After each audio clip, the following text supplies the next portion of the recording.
Pakistan democratic movement کا سربراہی اجلاس آج یہاں منعقد ہوا۔ پی ڈی ایم میں شامل تمام جماعتوں کے سربراہان و نمائندگان نے اس میں شرکت کی۔ جناب میاں محمد نواز شریف صاحب اور جناب آصف علی زرداری صاحب نے ویڈیو لنک کے ذریعے اجلاس میں شرکت کی۔ اجلاس نے طویل بحث و تمہیز کے نتیجے میں جو فیصلے کیے ہیں وہ آپ کی وساطت سے پوری قوم کے سامنے رکھے جا رہے ہیں۔ اجلاس نے اسلام آباد کی طرف لانگ مارچ کا فیصلہ کر لیا ہے اور انشاءاللہ العزیز 26 مارچ کو پورے ملک سے لانگ مارچ کے قافلے اسلام آباد کی طرف روانہ ہوں گے۔ پی ڈی ایم نے یہ فیصلہ کیا ہے کہ سینٹ کے انتخابات ہم مشترکہ طور پر لڑیں گے۔ اس کے لیے مشترکہ حکمت عملی ہوگی اور آپس میں ہم مقابلہ نہیں کریں گے، ہمارے کینڈیڈیٹس مشترکہ ہوں گے۔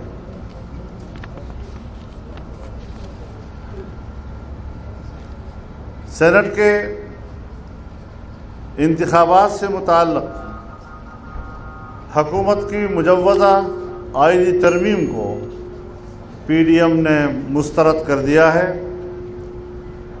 اپوزیشن انتخابی اصلاحات کی جامع پیکج پر یقین رکھتی ہے۔ لگتا یہ ہے کہ پی ٹی آئی کو اپنے اراکین پر اعتماد نہیں اور پی ٹی آئی کی قیادت کچھ ایسے ناپسندیدہ لوگوں کو سینیٹر بنانا چاہتی ہے کہ جہاں خود ان کے اپنے اراکین ان کو ووٹ دینے کے لیے تیار نہیں ہیں۔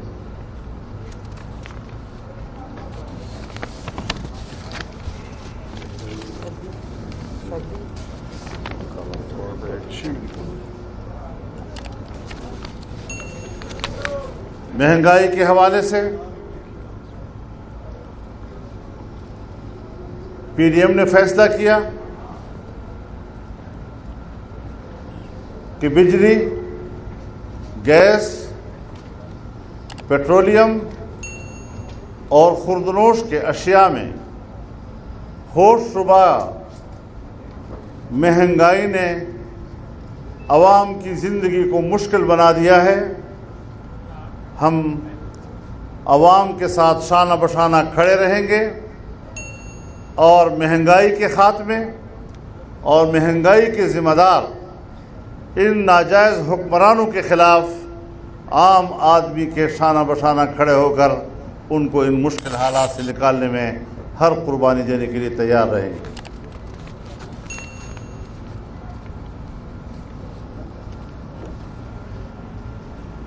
حکومت کی طرف سے جسٹس عظمت شیخ کی سربراہی میں براڈ شیٹ کی تحقیقات کے لیے بنائے گئے کمیشن کو پی ڈی ایم مسترد کرتا ہے اور اسے ان کی کرپشن پر پردہ پوشی کی کوشش قرار دیتا ہے۔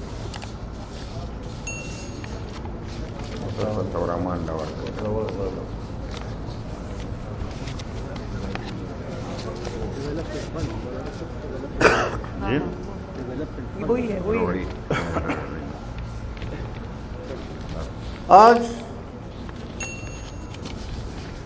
ترقیاتی فنڈ جس انداز کے ساتھ تقسیم کیے جا رہے ہیں اس حوالے سے پی ڈی ایم نے اس بات کو مد نظر رکھا ہے کہ خود عمران خان کہا کرتا تھا کہ اراکین کو ترقیاتی فنڈ دے یہ رشوت کے مترادف ہے۔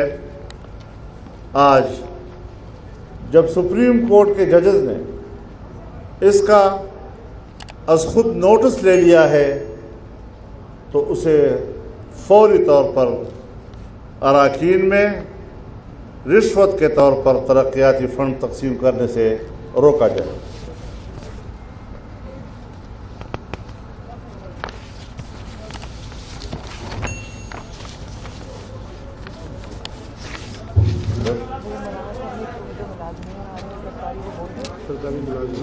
سر وہ جو سرکاری ملازمین 10 تاریخ کو آ رہے ہیں، 10 فروری کو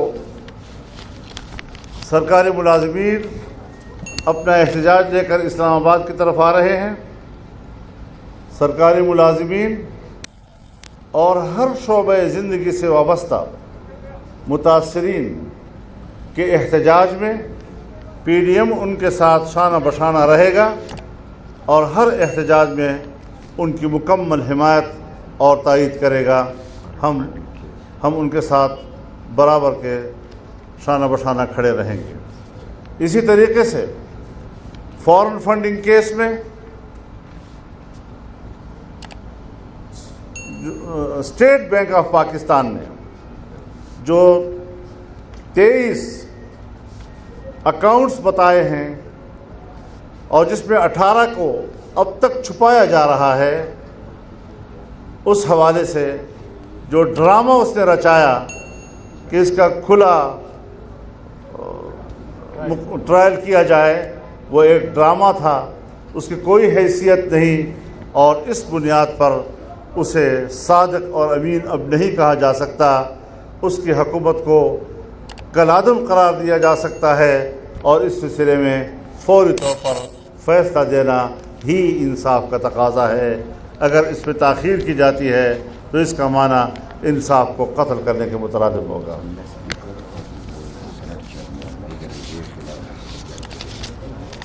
قومی اسمبلی اور سینٹ میں اسپیکر اور چیئرمین کے رویوں کے خلاف ایوان کے اندر اپوزیشن کا احتجاج جاری رہے گا، اور ہم کسی قیمت پر ایوان کی کارروائی چلانے میں ان کے ساتھ نہیں کریں گے۔ انٹرنیشنل ٹرانسپیرنسی نے ان کی کرپشن کی قلی کھول دی ہے، ان کو بے نقاب کر دیا ہے۔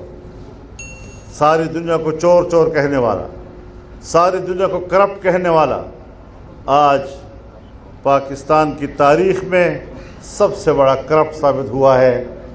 جہاں وہ خود ٹرانسپیرنسی انٹرنیشنل کے حوالے دیا کرتا تھا اور کہتا تھا کہ اس کا جو تجزیہ ہوتا ہے، اس کا جو حساب کتاب ہوتا ہے، وہ بڑا صاف شفاف ہوتا ہے، وہ جس کو چور کہتا ہے وہ چور ہی ہوتا ہے، سو آج اس نے عمران خان کو چور کہہ دیا ہے، لہذا وہ سرٹیفائڈ چور قرار دیے جا چکا ہے۔ بہت تھینک یو۔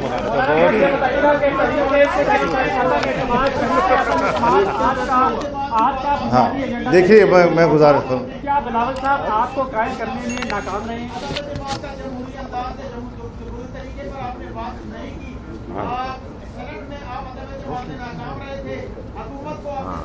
آپ تقریر نہ کریں، میں ذرا آپ کو جواب دے دیتا ہوں۔ تقریر کرنا میرا کام ہے۔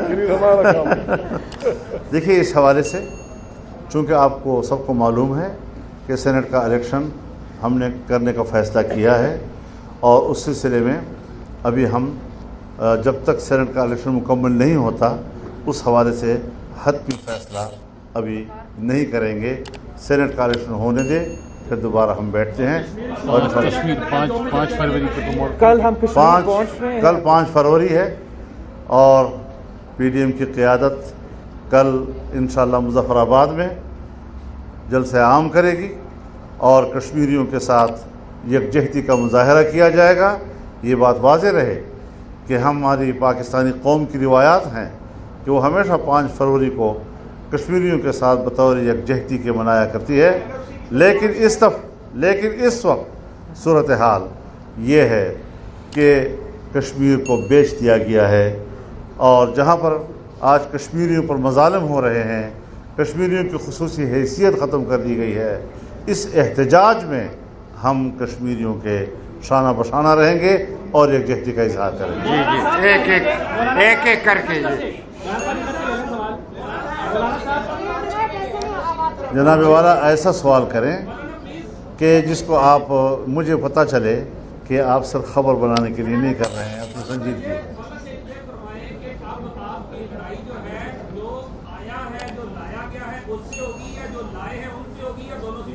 ہماری لڑائی غیر جمہوری عمل کے ساتھ ہے، جو بھی اس قسم کی حرکت میں ملوث ہے ہمارا احتجاج اس کے خلاف ہوگا۔ مولانا صاحب یہ بتائیے گا کہ تحریک عدم اعتماد لانے میں قدغن کیا ہے؟ پیپلز پارٹی کی تجویز اچھی نہیں لگی آپ کو؟ کیا تحریک عدم اعتماد لانے میں ہم نے آپ سے کہہ دیا ہے کہ یہ فورم کا مسئلہ ہے، ہم زندہ ہیں سارے، اور انشاءاللہ اگلے اجلاسوں میں اسی پہ بحث ہوگی، اسی مسائل کو حل کریں گے۔ اب اتنی اجازت آپ ہمیں دیں کہ ہم اس قسم کے فیصلے پی ڈی ایم کے فورم کر رہے ہیں، صحافیوں کے فورم پہ نہ کریں گے۔ بہت شکریہ آپ کا جی بتا تو دیا ہے کہ سینٹ کے الیکشن کے بعد جب تک ہم یہ ووٹ استعمال کر رہے ہیں اس وقت تک میرے خیال میں یہ سوال اس کو ذرا کنفیوژن پیدا ہو جائے گی، لہذا ہم بڑے اسموتھلی طریقے سے وہاں تک پہنچ جائیں گے، پھر آپ سے بات کریں گے۔ حوصلہ رکھیے، حوصلہ۔ جی کیوں بتائیں؟ انتظار فرمائیں گے۔ آپ میں جتنا حوصلہ ہوگا اتنا ہمارا حوصلہ بہت زیادہ ہے، ماشاءاللہ۔ آپ کے حوصلے کا اس میں آپ کے حوصلے کا امتحان لیا جائے گا۔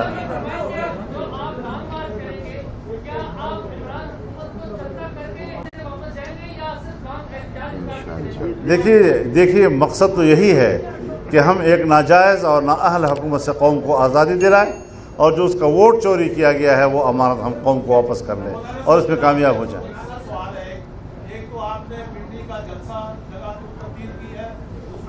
تو ہم نے کب کہا تھا کہ ہم نے کہا تھا اسلام آباد اور پنڈی دونوں برابر کی آپشن ہوں گے۔ ہم نے کب کہا تھا کہ ہر قیمت، آپ لوگ خود اپنے گھر میں فیصلہ کر لیتے ہیں بعض دفعہ، لہٰذا آپ اس کو ہم پہ چھوڑیں، انشاءاللہ کوئی ایسا۔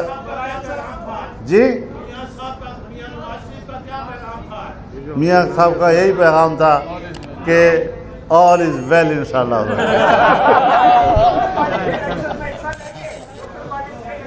آئیے